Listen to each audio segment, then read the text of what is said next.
the continued insistence that The Legend of Zelda Tears of the Kingdom was a bad game, or that it wasn't very good, or that like it is one of the worst ever. Like I keep seeing this pop up, is that like a lot of particularly delusional people have come forward trying to say that like convince you that Tears of the Kingdom is some massive step downward for the Legend of Zelda franchise, that this is some like disaster that doesn't live up to the legacy of the old games, or even Breath of the Wild, which also wasn't very good according to these people.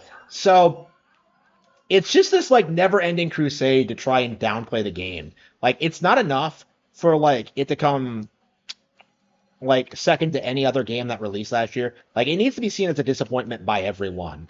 And I do think I want to like take a moment to kind of talk about like what's actually happening here and why this is an issue, right? Uh, I think this is typical Zelda cycle nonsense, right?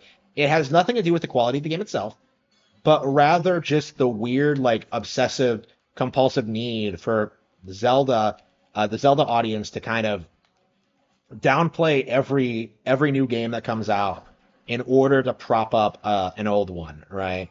So like, back in the day, like plenty of people hated Majora's Mask, right? Plenty of people hated Wind Waker. Plenty of people hated Skyward Sword and Four Swords Adventures and Minish Cap and stuff like that. Like that's this is nothing new, is what I'm getting at. Like every time a new Zelda game comes out, everyone says it's bad and that the old one was better, and then the new one comes out, the next one comes out, and suddenly like that one is the worst ever, and the last one was a masterpiece.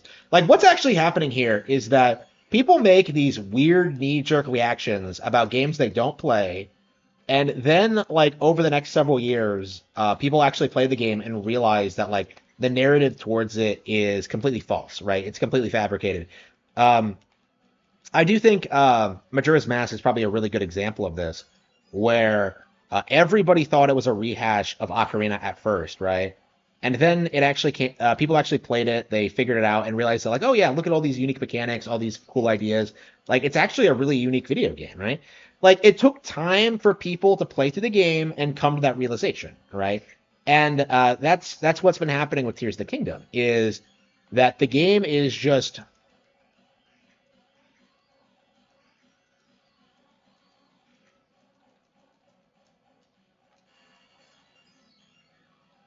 the game is doing really well. It's really popular, and yet you're seeing people do this thing where they're bending over backwards to try to say, well, actually, 20 million units sold is not all that good for a video game, even though that's like excellent, you know, even though that's like objectively really good. Like again, the narrative right now is that like, oh, it's only because of the success of Breath of the Wild. Well, okay, but Tears of the Kingdom is still outselling like Twilight Princess, which before Breath of the Wild was the best-selling Zelda game. So like again,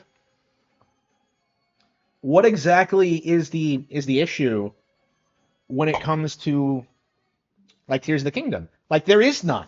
Like no, I have never seen anybody make an adequate or fair representation of like anything Tears of the Kingdom does wrong, right? Like the worst anybody does is try to say that like it's exactly like Breath of the Wild, which, as everyone knows, is not true at all, and needs to be addressed because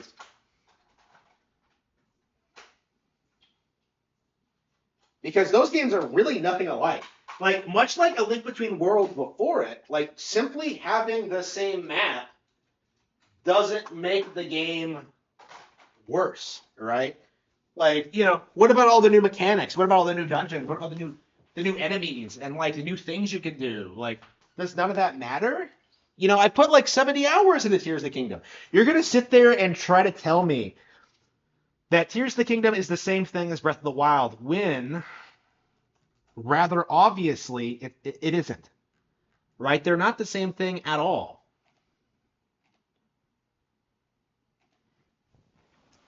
And it's not just Tears of the Kingdom. Like, it's going to be the next Zelda game and the one after that. It was several Zelda games in the very distant past, right? Wind Waker is a good example of this.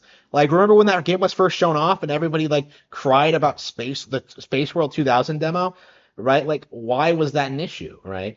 Again, I think this is like Echoes of Wisdom is going to be a really interesting title because all the people who spent like all of their everyone who spent the past year or so complaining about Tears of the Kingdom being too similar to Breath of the Wild, like they're gonna have to do this awkward 180 where they try to complain that like Echoes of Wisdom isn't enough, like Breath of the Wild. Right? They're gonna do this weird thing. Like I'm seeing them do this already, where they're trying to like try to say that like not only is it not like Breath of the Wild, it's not like old Zelda's either. Right? Before Echoes of Wisdom was announced, the narrative was like, oh, old Zelda is dead. We're never going to get a top down Zelda ever again. And then we get one with this really cool, interesting gimmick. And immediately they just go like, oh, no, not like that. Again, I can't emphasize this enough. Like the reason I never respected the Zelda cycle and like the people who perpetrate it is because like no matter what happens, these people complain. Wind Waker was too kiddie, so they made Twilight Princess, and everybody complained about it being a rehash of Ocarina, right? And then they made Skyward Sword, which was nothing like Ocarina, and then everybody complained about that. And then A Link Between Worlds came out, and then Breath of the Wild came out, and then Tears of the Kingdom, Triforce Heroes, right? The lowest selling Zelda game ever. Like, why are you not coming out for these games, right? Again, it couldn't be more obvious to me that the people who are like obsessively complaining about Zelda every waking moment have no real intention of playing or really involving themselves with these games. Like they have no idea what Zelda is fundamentally, right? They have no respect for what the creators have done. They have no respect for the games, for the developer, for the Nintendo, for the audience, right? The people who do enjoy this stuff.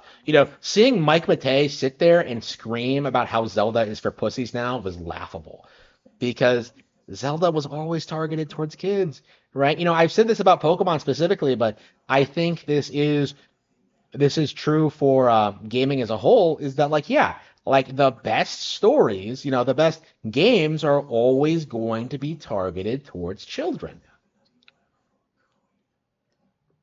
So using the whole like oh it's for kids excuse to like try to downplay the game doesn't really hold a lot of water, right? It just it's just a blatant attempt at trying to disregard an entire franchise, an entire company, for a very petty reason, right? The game, Tears of the Kingdom should never have been treated the way it was, right? It was too innovative. It did too many things. There were too many positive things about it. More people really should have acknowledged that Tears of the Kingdom was a great game, right?